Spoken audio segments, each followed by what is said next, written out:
এরা মুসলমান জবাই করার জন্য ইন্ডিয়ার RSS এর এজেন্ডা বাস্তবায়ন করার জন্য এই দেশে এসেছে। সেই সময় আমাদের কথা সকলেই কান দেয় নাই। হাজীপুর যখন তার আস্তানা করতেছিল, বাজার মসজিদের মুসল্লিদের নেতৃত্বে প্রতিবাদ করার কারণে সেখানে আস্তানা আর করতে পারে নাই।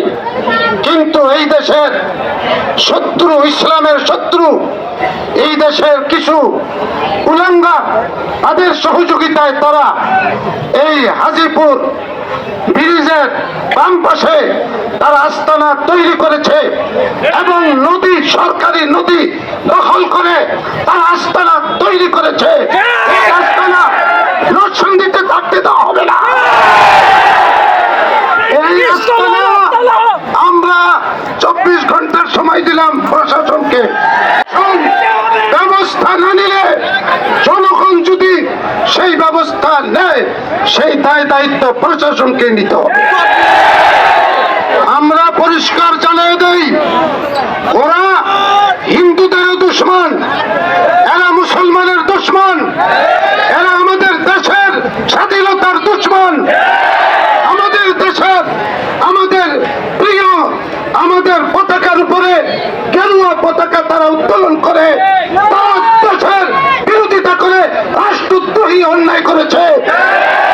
তাদেরকে অনতিবিলম্বে নিষিদ্ধ ঘোষণা করতে হবে।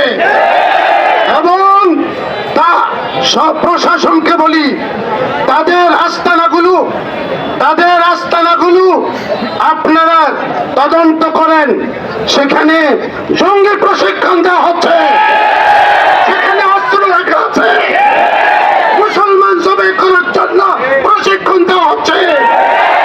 আমাদের সেই চট্টগ্রামের আমাদের ভাইকে প্রথম জবাই করেছে, তারপরে তাদের টার্গেট একে একে সেই